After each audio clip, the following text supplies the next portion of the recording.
Serious question. What are some things that you hate about being a guy?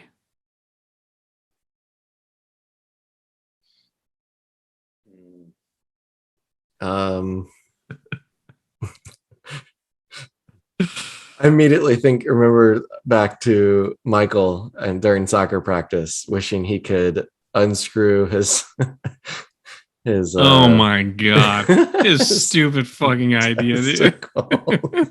Michael has had this idea for 90 years that he wishes he could just unscrew his balls, go put him in his gym bag, go play a sport, and then conveniently screw him back on when he was. Bad move. So I'll go with that. I don't know. Were you wanting something deeper, or were you just wanting something physical about my body? I want the dumbest answer you can think of.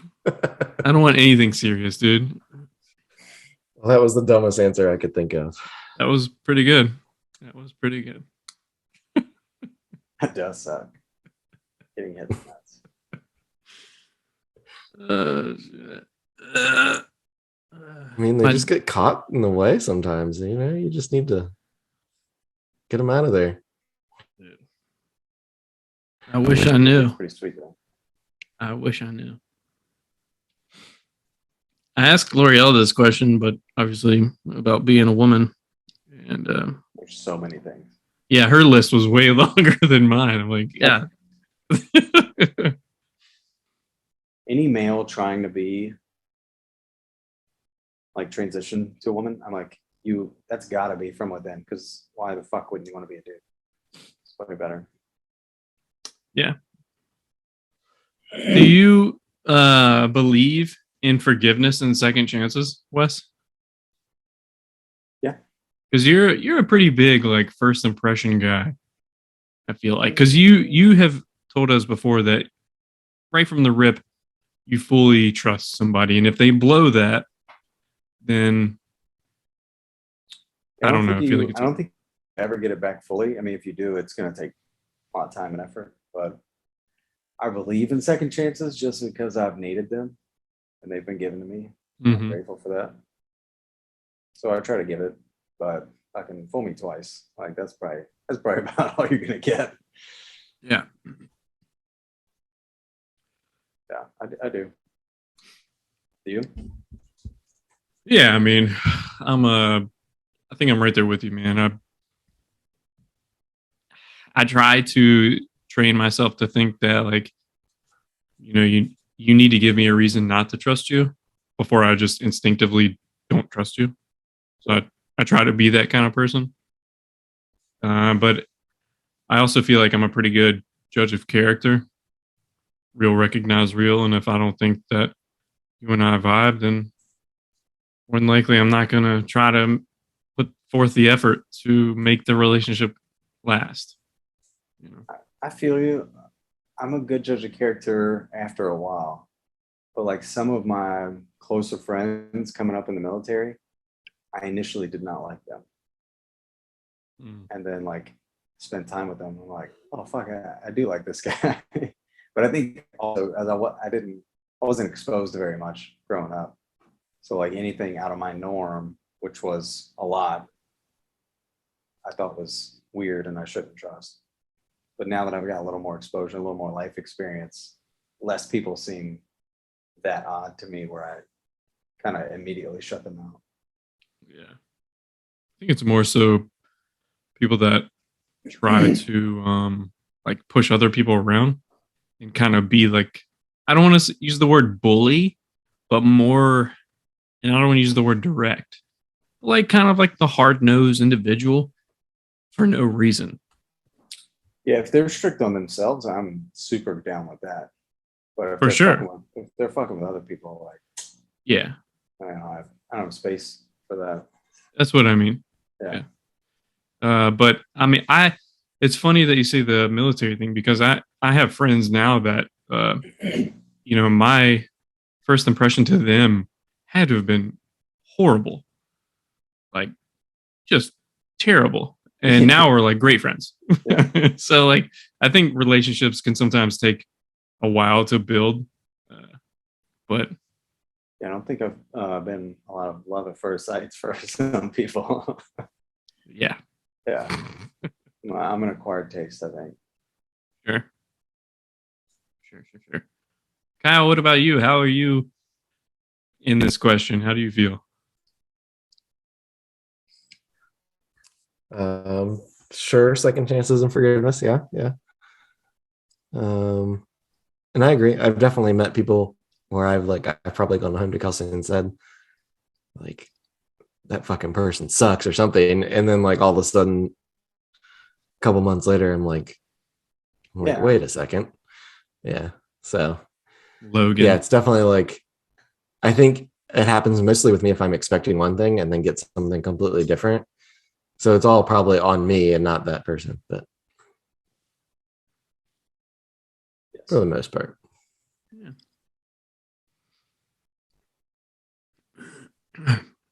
I think I've also had the opposite too, where I've immediately been drawn into someone probably because they're charismatic or something, and I'm quiet. So anyone that's seems very wanting to include everyone, I will draw into, and then And they're cunts. after I've been around them for a while, I'm like, wait a second, don't think you're that good of a person as I thought you were initially. Yeah. Yeah, I'm quicker at I spotting feel like those. those people get more comfortable around you and they start saying their Oh, their yeah. real thoughts, and then I'm yeah. like, oh, okay, Oh, shit. Yeah. yeah. I try to get that out of the way really fast. Like I like to I don't know. I try to get people to be like completely 100% themselves right from the rip. That way, it's easy for me to make a decision. It's like, how is this relationship gonna go? You know what I found recently? Uh, Buried treasure. no, that would be sweet. Yeah. 'Cause I've had to, like, I'm going to different accounts and I'm meeting, 50, 60 new people at a clip. And like being in like close one-on-one conversation, just use a curse word. It just like lightens the mood immediately. It doesn't have to be the F bomb. They're like, blah, blah, blah, some crazy shit happened and then blah, blah, blah. And like, I don't know, like everyone's guard comes down immediately. Like, oh, like I can relax. Yeah. I don't know why. I've been using that and it's working. I'm just gonna Is start that the around? next That sounds meeting. like it's probably around your subordinates, though. Yes. Well, Yeah. I'll do it with people higher up, like I mean, it's all about context and timing and all that. Like, Yeah. and usually, if I meet someone who's above me in the hierarchy, they already kind of have a reputation. So, you know what I mean? I kind of already know what they're about. But yeah, you're right. It's been mostly people that are going to answer to me. I'm sure they feel better about it. I mean, it seems to be working, but who the fuck knows? So a couple weeks ago, we were having some like team retreats, and they had brought out like a coach, like a team coach, in to like teach us how to be better team player. I don't fucking know. And You got a lot out of it. Clearly, it didn't work on no, you. actually, I'm making it sound worse than it was. There's actually some Fuck this good coach. things. Yeah, there is some good stuff. Some of it I didn't get, or I didn't agree with, but for the most part, it was good. But at one point, the question was like posed about like I think we actually had to draw what we see for our future, like, basically trying to ask where do you want to be? What's your plan, whatever. And I mean, I definitely want to teach one day. So I was like trying to incorporate that into like, also maybe, I don't know if I really want to become a manager of lots of people, because I think I would get away from doing design work then if I was doing that. And I don't really want to step that far away from that unless I'm teaching. And so I was trying to like toe this line while drawing this. and ended up basically just drawing the teacher and some people and whatever, and had to explain it. And that turned into, and of course, the person I'm showing this to is like my big boss, because it happened to be in my like breakout group for this. And so this opened up the can of worms of her thinking, oh, Kyle wants to be in front of people. And so immediately, like 2 weeks later, she puts my name in for this big community-wide meeting where I have to be up in front of people talking. And I'm like 200 Complete people strangers? in this auditorium. I mean, yeah, really, pretty much, because I don't really know anyone, because I started when COVID started. I mean, I know people in the crowd, but then we ended up playing this game show and whatever. It wasn't that big of a deal. I don't like talking in front of people, that many people, and in that context. Like when it comes down to me teaching something, I'm passionate about that. I know what I'm talking about. I can do that. When it's just something to talk about, like that's hard for me, whatever. But the funniest aspect of this whole thing was that because we were playing a game show, the person kind of putting this all together wanted infomercials for like little commercial breaks in the game show. And of course they asked me to do one because I've been working on this website, whatever. And so I'm fucking like sitting here. Luckily my face didn't have to be on it. So I was able to actually relax and do this. I'll have to send it to y'all.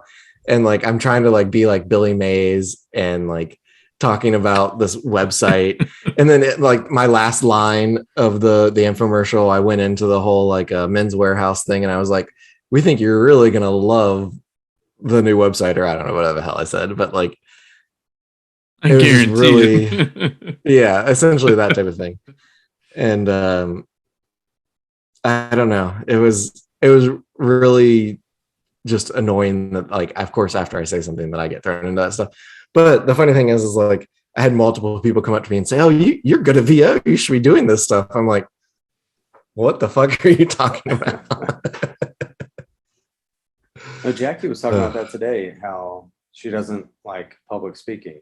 I'm like, babe, you're a Literally teacher. what you do. That's like your whole job. She's like, it's totally different.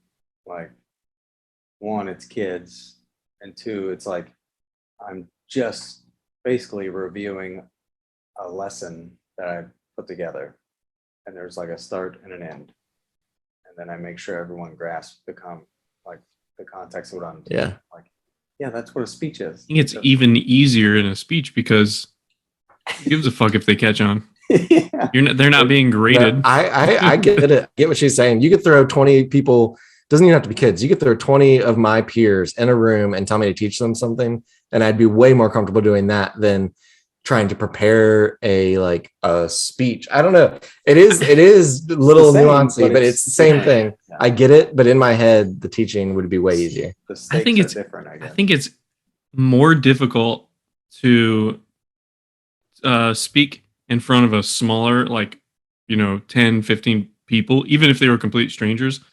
I think it's more difficult to stand up in front of a small group of people like that rather than like 200 people. I don't know, because it's hard to explain, because you can really,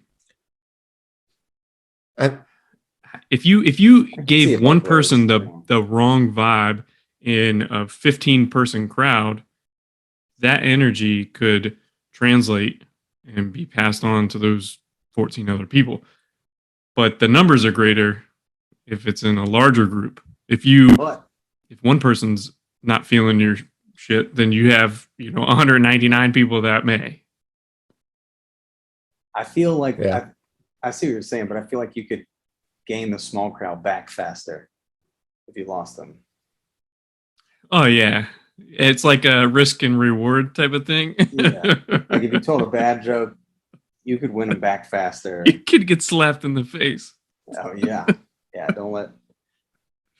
Yeah, no front. I think what it comes down to for me, if I break it down, is speech or teaching, doesn't matter.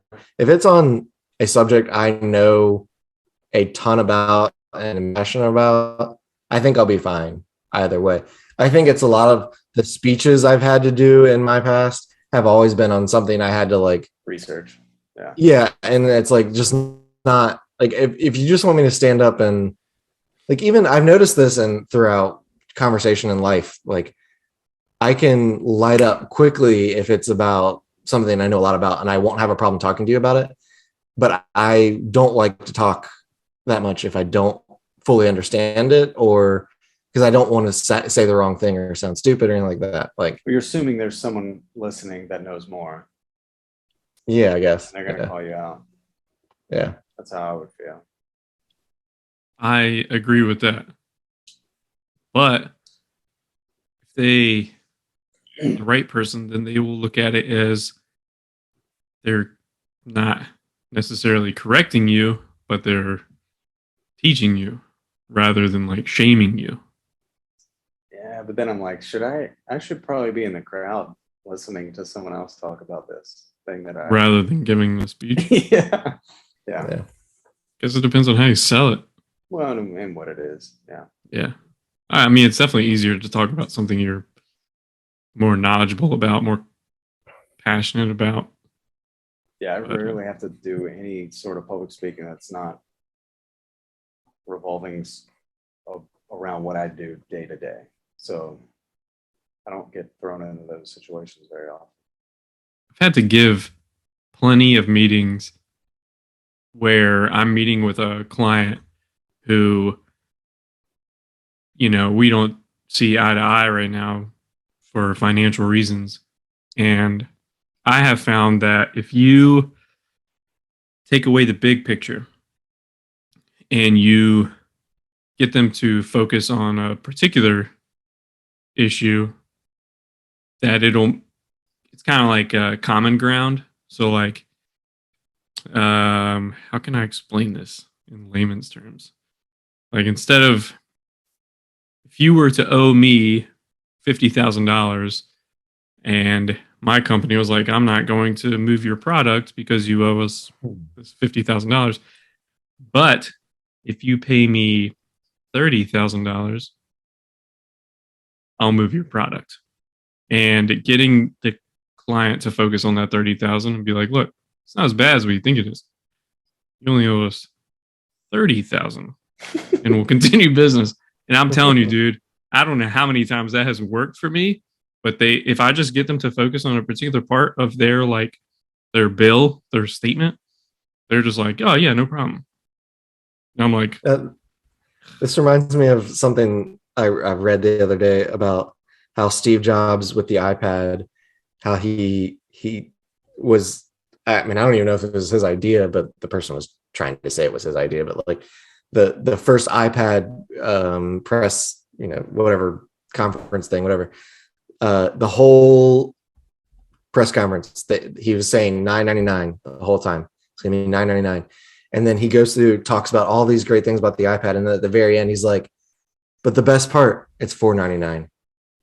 And so he had everyone thinking it was going to be this crazy expensive thing. And then at the end, he's like, no, wait, no, we're going to give it to you for this price. Still expensive, but like not, exactly. It's not $1,000. Yeah. Exactly. Dude, I'm telling you, it honestly was like my bread and butter.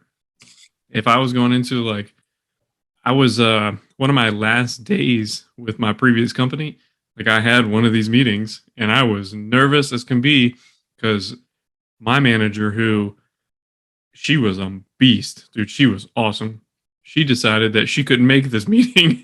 She was like, good luck. And I'm like, man, I'm about to get yelled at by the customer and all this shit. And dude, I went in there and was completely did the same thing. It was like, it's almost like a distraction.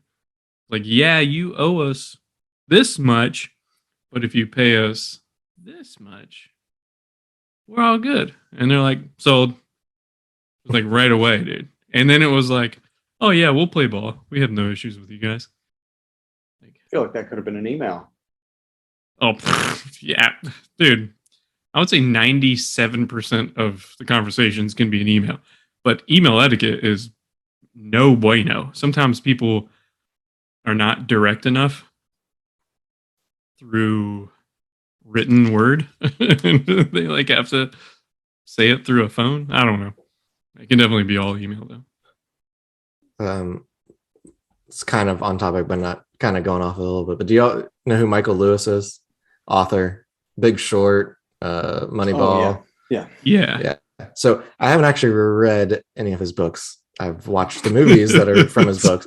Right. I'm planning to read the books now that I know more about him. But he was on a podcast I listened to a couple weeks ago, and like immediately struck me as this like I need to just consume everything of his. Like seemed very. I liked the way he spoke, everything he talked about. And then it turns out he has a podcast, and it's called Against the Rules or something. And I've listened to like the first 4 or 5 episodes, and just want to let you all know you should go listen to it because it is like it's really well done, and just the topics he talks about and how he goes about talking about them it's very interesting. It's very cool. Okay. What's it called again? Against the Rules. Okay.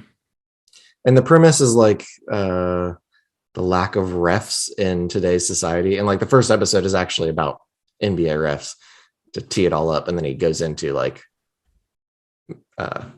more complex things. But no, it's cool. Just listening to this guy speak is like can tell he's a super intelligent guy. But I like both those movies. I haven't read his books. Yeah, The Big Short was fucking amazing. Yeah, and he what made me think about it was like you're talking about 30,000 versus 50,000 and all that, and one of the episodes of the podcast was about student loans and how I mean the various ways people are getting fucked over by the companies that I mean it's a government loan, but you have a third party company that is your I don't know, not your client, but your liaison to the government or whatever. And so, and like Navient had a 7-minute rule. So they didn't want you on the phone for the Navient employee. They don't want to talk to as many people as possible. They don't want you on the phone any longer than 7 minutes. So how can you help someone who's struggling to make payments in 7 minutes? You can't. Yeah. And then the other thing he pointed out was like, they get paid by the government per client. So like they were doing everything they could to not help people pay off their loans. Yeah. It's like, I mean, like, I guess I knew it, but didn't really know it until I was like being put out, just laid out in front of me. I was like, holy shit. But yeah, it's like when prisons are now, privatized. Yeah.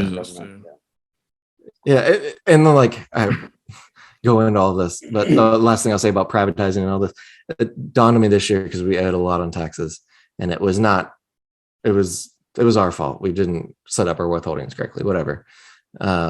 Needs to be fixed, and we'll fix it. But the one thing I've realized more this year than in the past, and I guess I've always kind of thought about it a little bit, but like, why the fuck is there a third party company that we have to deal with? I mean, we don't have to. I understand we don't have to pay our taxes. But why has the IRS not just built a program like TurboTax on like, why are we paying TurboTax or H&R Block to like, why not fucking have the IRS just build the interface? Like, why does the government always do this where they bring in this private company to handle things for them? Like, you have the expertise, you have the people to do it, just fucking do it. We'll just fill out the form, Kyle. Hey, man, you find out the person who we can talk to that can answer that question passionately, and we'll bring them on the show. Well, it's not my brother because he works for the IRS, and I talked to him this weekend, and I was like, "Why the fuck aren't you all doing this?" And he just started laughing at me. He's like he had anything to do with that. Exactly. He's like, fill out this form. Yeah. Server will go down and never come back up. Yeah, exactly. Yeah. I like, do want to truly in our government, we have so many smart people. We have the smartest people in the world, yet we get in our own way all the time. Yeah. It's insane. Yeah. Yeah. And it's obvious. I think that's what makes it the most frustrating. Yeah. So easy to see. I would like to update you guys. I had some I want to piggyback on looking back on like our current lives, right? I had a doctor's appointment yesterday and everything looks fantastic right now. Everything is going really well. I am right where I need to be, where I'm supposed to be, according to my doctor. And he cleared me to ride my bike, to begin being able to go to the gym and work out, do leg presses. Wow. He cleared me to jog for short distances in a straight line. And I'm going to knock down my physical therapy from 3 times a week to twice a week. Um, he thought that my quads and everything look strong and feel good. So, yeah, Nice. man, finally, Awesome. finally. Do you feel like there's too many good things happening right now? That's what I mean, dude. That's what I mean. You don't put that shit out there. God, I You'll can't get help what it. you look for. I definitely am not looking for the negative. I'm just definitely not. Trust me, especially Yeah. not right now. Yeah. Definitely not looking for that. But yeah, yesterday was just a crazy good day, man. Maybe it's because it hasn't happened in a long time and it doesn't happen, every day, but it's just like a lot of good news happened yesterday. I want to keep that momentum going. Yeah, That's good, man. thank you. Yeah, just build off of it. I was you guys seen the show Vikings? Is that the one where they're like running and their balls are like, maybe I'm thinking of something else. Go on. No, that's Salted Cracker. It's it's a show. It was on History Channel. I think there's like 6 seasons. Yeah, the show might be over. I don't know. But I was rewatching it, and the son is talking to the dad about like happiness. And he's like, we're not happy here. And he said, "Who told you you're supposed to be happy?" And it was like so matter of fact, like happiness like comes like so quick and leaves so quick. Like you just enjoy it and just fucking let it go. Like he's like the question seems so absurd to him. Like, who told you you're supposed to be happy? Like, where the fuck did that come from? Like it was because the kid's like a teenager, he's coming of age, about to be a man, about to be able to go with the raids and the fights and everything. So I kind of related to this scenario, like enjoy that shit, man. Not saying that your life is going to turn to shambles, but every day can't be as great as yesterday was. You know what I mean? So The pursuit of happiness. fuck I that. saw something the other day about, I can't remember exactly what it said, but it was basically saying instead of, what the fuck did it say? I can't remember. Pursuit of happiness, but instead of, it was all about the pursuit and not happiness is the way they changed it around, but I can't remember exactly what it was. It's the Like- journey, not the destination type thing. Yeah, exactly. Like it's happiness isn't the goal, the pursuit is what you're like, that's where it all is. Yeah. The ability, yeah, that journey, that Yeah. struggle. Yeah. I was not very happy going through knee surgeries. I feel like that was part of the journey. Yeah. Yeah. But that If anything, I journey was got super you here. depressed. Yeah. Well, maybe it's that you're still going and the pursuit's still happening. And I will I I don't will know. admit something.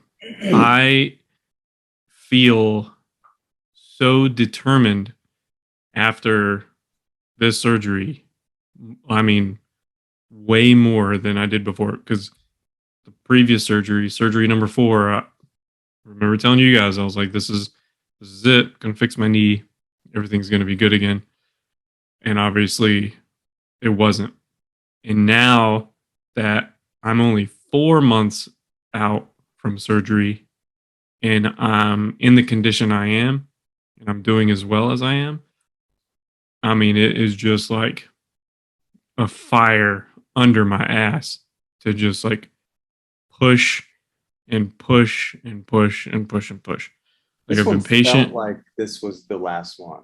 Yeah. Like just the way the build up compared to the other ones, the how it actually went, what it looked like, the healing process, how quickly you've advanced. Like this seems like you got the right one, I think. yeah. Yeah, and there's no disrespect to the previous doctor at all. I really liked him. I'm not sure what happened after his surgery, why I was such a mess afterwards, Drinking. but he was drunk. Just kidding. But yeah, this go around has just been phenomenal, and I'm obviously really anxious to ride my bike again. But one of my goals was to be able to run, and I am not a runner by any means. Even though we used to, play sports, but for me to just like go for a run was not really in the cards. But that was one of the goals I set out, was to be able to run again. But I just feel so much better this go around. I mean, I can definitely tell my legs are like, they're gaining the strength back. It's not going to happen overnight. I understand that, but I feel so much further ahead than I it seems like was you're- even after 6 months Yeah. of the previous surgery. So, yeah. Nice. You'll be all right. But yeah, well, we'll end on that note, man. Kyle, I hope you feel better, man. I feel bad that you feel bad. It's all good. It's all good. I mean, I feel pretty good. I just, if my throat would stop being sore, that shit sucks. It's annoying. Yeah. Well, if it helps, you look great. Thanks. You're welcome.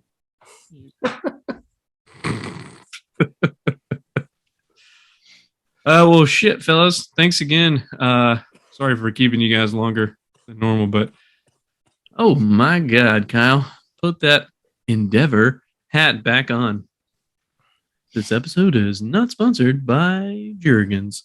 All right. I will hopefully. Oh, we have a guest next week, so hopefully you guys can make it.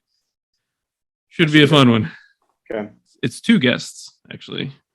Okay. It's and they are close to us, so make sure you bring the heat. All right. That goes Close for you to too, us. Kyle. Yeah, buddy. We consider them family in this household. Close to Sure. me too. No. I think you've been in the same building as them at one time in your life. Gotcha. Back in 2016 when you were dancing in a suit. I don't remember that night. You were drunk. Yeah, all right. All right. Anyway, see you guys. Peace. See ya.